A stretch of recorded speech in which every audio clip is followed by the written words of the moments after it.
नमस्कार दोस्तों, JR education channel पर आप सभी का स्वागत है। आज राजस्थान कला व संस्कृति की क्लास में हम राजस्थान के लोक देवताओं के बारे में अध्ययन करेंगे। राजस्थान के लोक देवताओं के बारे में एक क्लास हम टेस्ट सीरीज के माध्यम से पढ़ चुके हैं और आज उसी टॉपिक पर संपूर्णतः क्लास लेंगे और प्रत्येक टॉपिक को गहनतापूर्वक पढ़ेंगे। तो चलिए शुरू करते हैं आज राजस्थान के लोक देवताओं की क्लास। कला व संस्कृति में राजस्थान के लोक देवता। अब जब हम राजस्थान के लोक देवताओं की बात करते हैं तो सबसे पहले क्रम वाइज 5 लोक देवताओं का अध्ययन करते हैं। इन्हें पंचपीर के नाम से जाना जाता है। पंचपीर, प्रत्येक लोक देवता का क्रम वाइज अध्ययन करेंगे। उस लोक देवताओं के बारे में संपूर्ण तथ्य जितने भी किसी परीक्षा में बन सकते हैं उन सब के बारे में पढ़ेंगे। तो सबसे पहले हम बात करते हैं राजस्थान के लोक देवताओं में 5 पीरों की, जिन्हें पंचपीर के नाम से पुकारते हैं। तो सर्वप्रथम अर्थ हो गया पीर का। पीर का अर्थ है जिनकी पूजा हिंदू व मुस्लिम दोनों करते हैं, उन्हें पीर के नाम से पुकारा जाता है।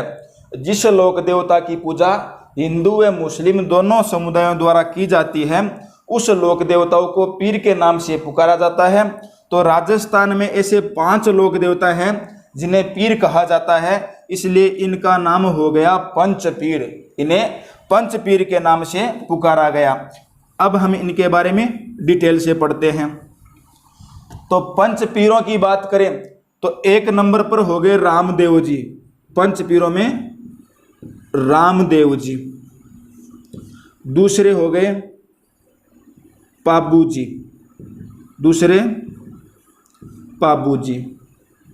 तीसरे हड़बू जी। उसके बाद गोगा जी और 5वें नंबर पर मेहा जी मांगलिया। ये 5 लोक देवता हो गए जिन्हें पंचपीर के नाम से जाना जाता है।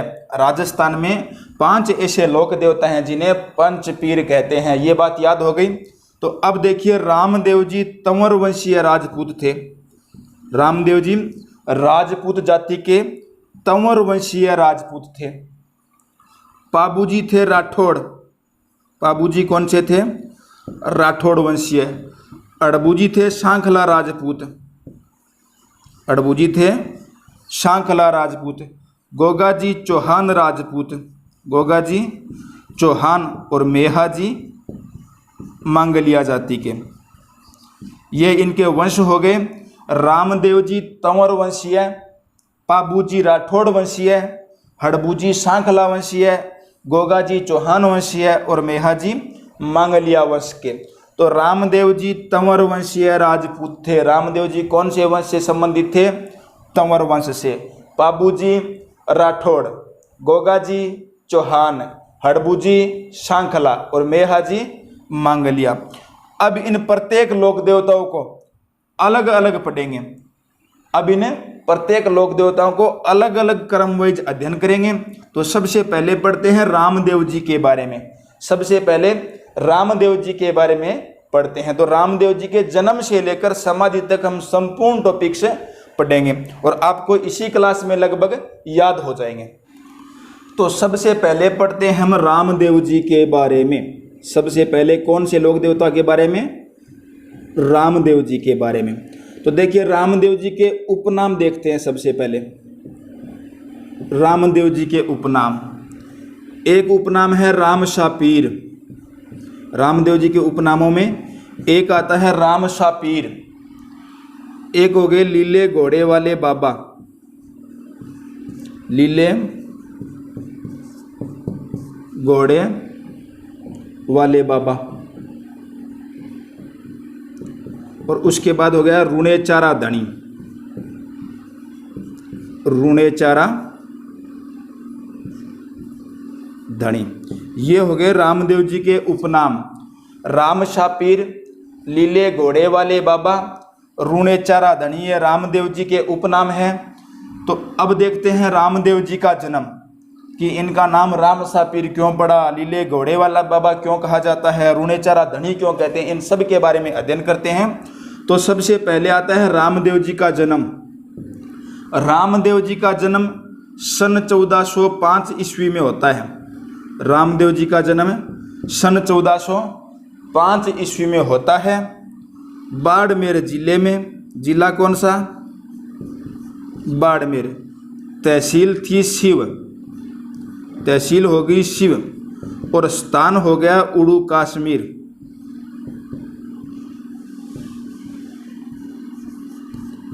अब देखिए, रामदेव जी का जन्म बाड़मेर जिले की शिव तहसील के उड़ू कश्मीर गांव में सन 1405 ईस्वी को हुआ था, और उस दिन थी भाद्रपद शुक्ल द्वितीया।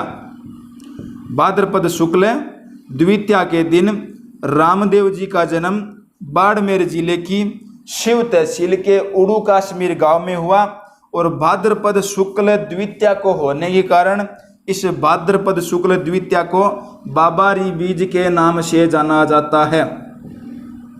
बाबारी बीज, बीज का अर्थ हो गया दूज, द्वितीया। तो बाबारी बीज किसे कहते हैं? भाद्रपद शुक्ल द्वितीया को, क्योंकि इस दिन रामदेव जी का जन्म हुआ था सन 1405 ईस्वी में बाड़मेर जिले की शिव तहसील के उड़ू कश्मीर गांव में।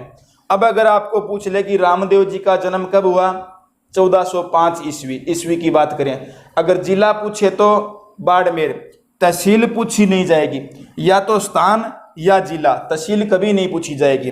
तो रामदेव जी का अगर जिला पूछे तो बाड़मेर, और स्थान पूछे तो उड़ू कश्मीर, और तहसील हो गई शिव। भाद्रपद शुक्ल द्वितीया को जन्म हुआ, और इसलिए भाद्रपद शुक्ल द्वितीया को बाबारी बीज के नाम से जानते हैं, और उसे अवतार की बीज भी कहते हैं, अवतार द्वितीया। तो ये हो गई रामदेव जी के जन्म के बारे में बात। रामदेव जी के उपनाम राम शापीर, लीले घोड़े वाले बाबा, और रूणे चारा धनी।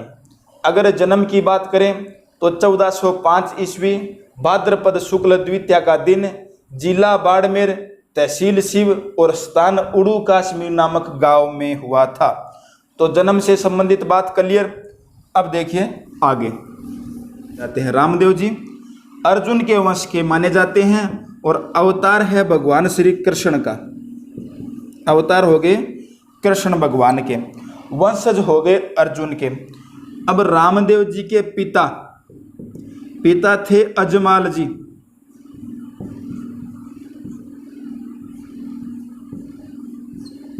अजमाल जी तंवर, कई अजमल जी भी कहते हैं, ठीक है, अजमल जी भी याद रखना, अजमल और अजमाल एक ही है।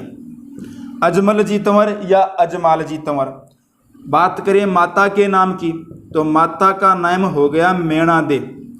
रामदेव जी की माता का नाम है मैणा दे। रामदेव जी की पत्नी का नाम था नेतल दे। रामदेव जी की पत्नी का नाम था नेतल दे। नेतल दे अमरकोट की रहने वाली थी।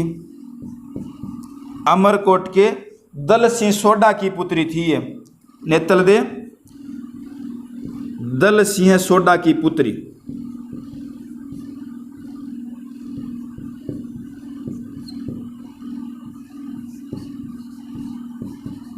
दल सिंह सोडा की पुत्री। और गुरु की बात करें रामदेव जी के, तो गुरु थे योगी बालीनाथ। योगी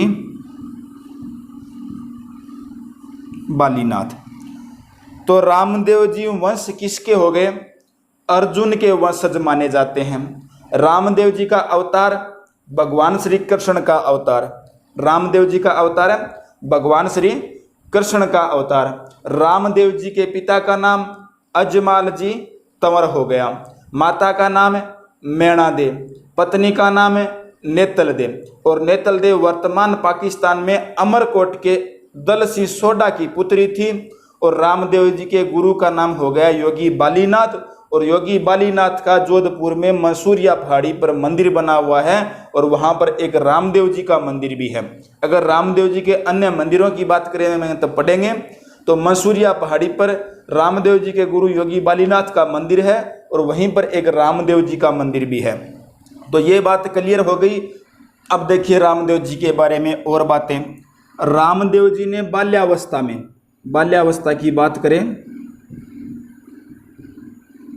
रामदेव जी ने बाल्यावस्था में भैरव राक्षस का वध किया था। भैरव राक्षस का वध। अब भैरव राक्षस का वध किया, उस स्थान का नाम था शातलमेर। रामदेव जी ने जहां भैरव राक्षस का वध किया उस स्थान का नाम शातलमेर था और रामदेव जी ने भैरव राक्षस का वध करके इस शातलमेर नामक स्थान को पोकरण के नाम से बसाया। इस शातलमेर को रामदेव जी ने क्या नाम दिया? पोकरण दिया। उसके बाद रामदेव जी ने एक कार्य किया, अछूतों का उद्धार। अछूतों का उद्धार, अछूतों का उद्धार करके कामड़िया पंथ की स्थापना करी। कामड़िया पंथ की स्थापना, तो कामड़िया पंथ की स्थापना किसके द्वारा की गई? रामदेव जी के द्वारा की गई। इस स्थापना का मुख्य उद्देश्य क्या था? अछूतों का उद्धार करना। तो रामदेव जी ने अछूतों के उद्धार के लिए कामड़िया पंथ की स्थापना करी और आज भी रामदेव जी के मेले में कामड़िया पंथ की महिलाएं, कामड़िया पंथ की महिलाएं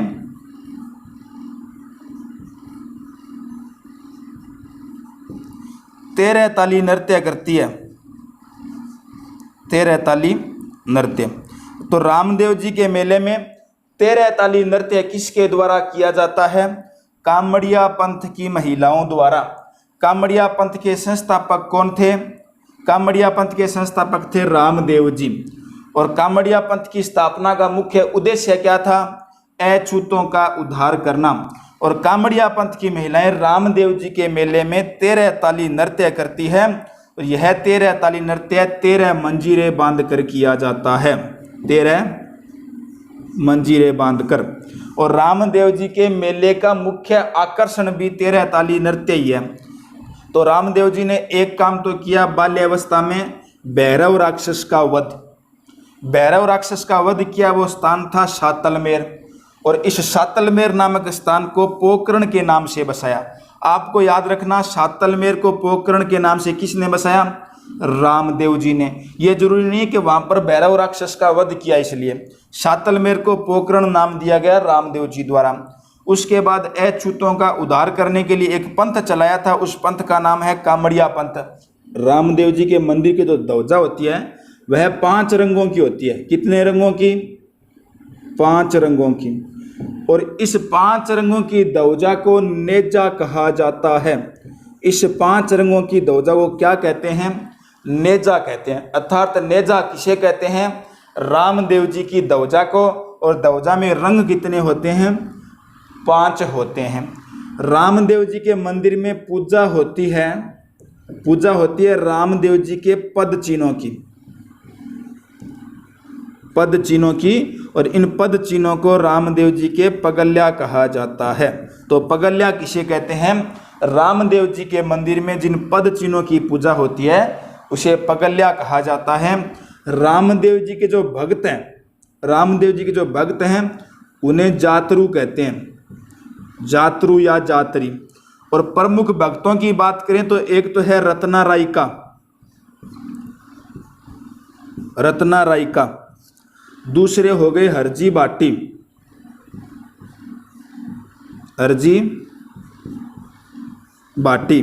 और एक थे लखी बंजारा। ये रामदेव जी के प्रमुख भक्तों में गिने जाते हैं। और भक्तों की बात करें तो रामदेव जी के जो मेघवाल जाति के भक्त हैं, मेघवाल जाति के भक्त रामदेव जी के मेघवाल जाति के भक्त रिखिया कहलाते हैं, रिखिया कहलाते हैं। अब रामदेव जी के बारे में एक तथ्य है कि रामदेव जी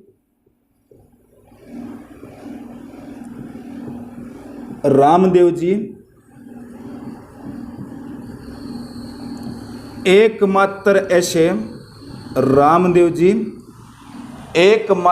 ऐसे लोक देवता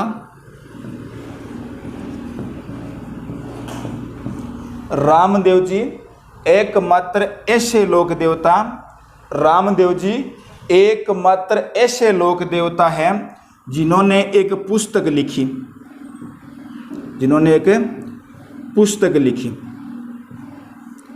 रामदेव जी एकमात्र ऐसे लोक देवता हैं जिनके द्वारा एक पुस्तक लिखी गई। अगर कहें तो रामदेव जी को कवि भी माना गया है। एकमात्र ऐसे लोक देवता जिन्हें कवि की उपाधि धारण है, कवि कहा जाता है, अर्थात जिनके द्वारा एक पुस्तक लिखी गई और उस पुस्तक का नाम था 24 बाणियाँ। रामदेव जी द्वारा जो पुस्तक लिखी गई उस पुस्तक का नाम था 24 बाणियाँ। पुस्तक का नाम क्या था? 24 बाणियाँ। ये पुस्तक रामदेव जी के द्वारा ही लिखी गई थी, तो रामदेव जी इस पुस्तक के लेखक भी हो गए। अगर 24 बाणियाँ पुस्तक के लेखक पूछे तो लोक देवता रामदेव जी। रामदेव जी के जो मंदिर होते हैं, उन्हें रामदेवरा कहा जाता है। रामदेव जी का जगह मंदिर है बन के कवे रामदेवरा। रामदेव जी के मंदिरों को रामदेवरा कहा जाता है। राजस्थान का जो सबसे बड़ा रामदेवरा है वह रुणेचा नामक स्थान जैसलमेर जिले में है। रामदेव जी का सबसे बड़ा मेला रुणेचा नामक स्थान जैसलमेर जिले में है। और इस रुणेचा नामक स्थान पर जो रामदेवरा है वह राजस्थान का सबसे बड़ा रामदेवरा है।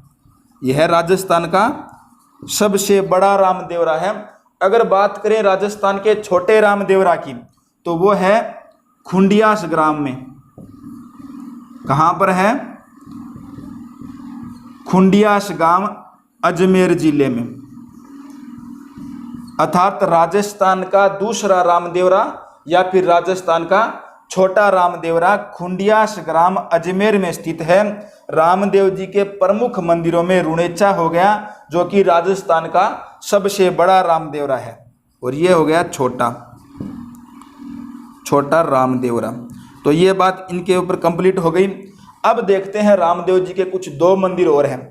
रामदेव जी के 2 मंदिर है। एक मंदिर आपको बताया था मसूरिया पहाड़ी जोधपुर में, जहां पर रामदेव जी के गुरु योगी बालीनाथ की समाधि बनी हुई है, वहां पर भी रामदेव जी का मंदिर है। और एक मंदिर है बिरांठिया में। एक रामदेव जी का मंदिर है बिरांठिया में। बिरांठिया पड़ता है पाली जिले में। यह है 4। एक होते हैं रम्मत नाट्य है, और रम्मत नाट्य से पहले रामदेव जी के गीत गाए जाते हैं। रामदेव जी के गीत रम्मत नाट्य से पहले किसके गीत गाए जाते हैं? रम्मत नाट्य से पहले रामदेव जी के गीत गाए जाते हैं। उसके बाद आती है रामदेव जी की फड़। रामदेव जी की जो फड़ है वह कामड़िया जाति के बोपो द्वारा बांधी जाती है। रामदेव जी की फड़ कामड़िया जाति के बोपो द्वारा बांधी जाती है, और इसका वाद्य यंत्र होता है रावण हत्ता। रामदेव जी की फड़ का जो वाद्य यंत्र है वो है रावण हत्ता, और फड़ में रामदेव जी के ब्यावले बांधे जाते हैं। ये हो गई रामदेव जी की फड़। रामदेव जी की फड़ कामड़िया जाति के बोपों द्वारा, वाद्य यंत्र हो गया रावण हत्ता, और रामदेव जी की फड़ में रामदेव जी के ब्यावले बांधे जाते हैं। रम्मत नाट्य से पहले रामदेव जी के गीत गाए जाते हैं। और लीले व घोड़े वाले बाबा क्यों कहा गया? क्योंकि रामदेव जी का जो घोड़ा था वो लीला घोड़ा था। अब अंत में देखिए रामदेव जी की समाधि।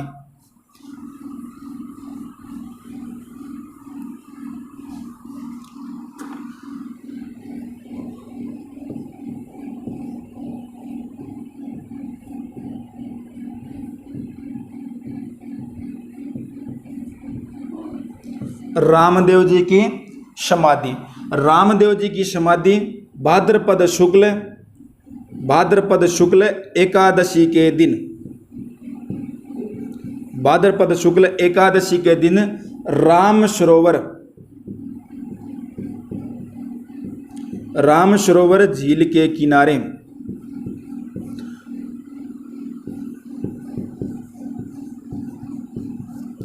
अर्थात रामदेव जी भाद्रपद शुक्ल एकादशी के दिन, भाद्रपद शुक्ल एकादशी के दिन राम सरोवर झील के किनारे जीवित समाधि लेते हैं सन 1458 ईस्वी में। जन्म 1405 में, समाधि 1458 ईस्वी में, राम सरोवर झील के किनारे भाद्रपद शुक्ल एकादशी को। अब इसमें एक तथ्य है कि रामदेव जी की पूजा हम रामदेव जी की भाद्रपद शुक्ल द्वितीया को और भाद्रपद शुक्ल दशमी को करते हैं। तो इस दशमी का कारण क्या हो गया कि रामदेव जी जो पहले समाधि ले रहे थे, अर्थात रामदेव जी ने जो अपने लिए समाधि बनवाई थी, उस स्थान पर रामदेव जी की समाधि से एक दिन पहले डालीबाई समाधि लेती है। डालीबाई रामदेव जी की एक भक्त थी और उस स्थान पर जहां पर रामदेव जी ने अपने लिए समाधि बनाई थी, वहां पर भाद्रपद शुक्ल दशमी के दिन डालीबाई समाधि लेती है और इस दिन भी रामदेव जी की पूजा की जाती है। तो रामदेव जी की पूजा विशेष तौर पर भाद्रपद शुक्ल द्वितीया और भाद्रपद शुक्ल दशमी को होती है और रामदेव जी की जो समाधि है वह भाद्रपद शुक्ल एकादशी को है। और रामदेव जी का जो सबसे बड़ा मेला रुणेचा में भरता है वह भाद्रपद शुक्ल द्वितीया से लेकर भाद्रपद शुक्ल एकादशी तक भरता है। ये हो गई रामदेव जी के बारे में प्रमुख बातें। रामदेव जी का जन्म सन 1405 ईस्वी में बाड़मेर जिले की शिव तहसील के उड़ू कश्मीर गांव में हुआ। रामदेव जी के पिता का नाम अजमाल जी तंवर तो माता का नाम मैणादे था। पत्नी का नाम नेतलदे हो गया। पत्नी पाकिस्तान के अमरकोट के दल सिंह सोडा की पुत्री थी। गुरु का नाम हो गया योगी बालीनाथ। गुरु की समाधि जोधपुर में मंसूरिया पहाड़ी पर है और वहीं पर रामदेव जी का एक मंदिर बना हुआ है। रामदेव जी के 4 प्रमुख मंदिर हैं। सबसे बड़ा रामदेवरा रुणेचा जैसलमेर में, उसके बाद छोटा रामदेवरा खुंडियास गांव अजमेर में, अन्य मंदिर बिरांठिया पाली में हो गया। रामदेव जी ने बाल्यावस्था में भैरव राक्षस का वध करके सातलमेर नामक स्थान को पोकरण के नाम से बसाया। उसके बाद अछूतों का उद्धार करने के लिए कामड़िया पंथ की स्थापना करी। कामड़िया पंथ की महिलाएं रामदेव जी के मेले में 13 ताली नृत्य करती हैं। 13 मंजीरे एक पैर और 2 हाथों पर बांधकर बैठकर नृत्य किया जाता है। रामदेव जी के मेले का मुख्य आकर्षण भी 13 ताली नृत्य है। रामदेव जी की जो ध्वजा होती है वह 5 रंग की होती है, जिसे नेजा कहा जाता है। भक्त जातरू कहलाते हैं। रत्नाराय का हरजी बाटी और लखी बंजारा प्रमुख भक्त थे। मेघवाल जाति के भक्त रिखिया कहलाते हैं। रामदेव जी के मंदिरों में रामदेव जी के पद चिन्हों की पूजा होती है, जिन्हें पगल्या कहा जाता है। सांप्रदायिक सद्भावना की दृष्टि से रामदेव जी का सबसे बड़ा मेला है। रामदेव जी के मेले में हिंदू, मुस्लिम और पाकिस्तान व भारत दोनों तरफ से लोग आते हैं। और रामदेव जी की समाधि सन 1458 ईस्वी में होती है। राम सरोवर झील के किनारे भाद्रपद शुक्ल एकादशी के दिन और उनसे एक दिन पहले डालीबाई समाधि लेती है भाद्रपद शुक्ल दशमी के दिन। रम्मत नाट्य से पहले रामदेव जी के गीत गाए जाते हैं और रामदेव जी की फड़ जो है वह कामड़िया जाति के भोपों द्वारा रावण हत्ता वाद्य यंत्र के साथ बांची जाती है और फड़ के अंदर रामदेव जी के ब्यावले बांचे जाते हैं। यह थी रामदेव जी के जीवन पर संपूर्ण बात है, जो कि आपको एकदम क्लियर हो गई।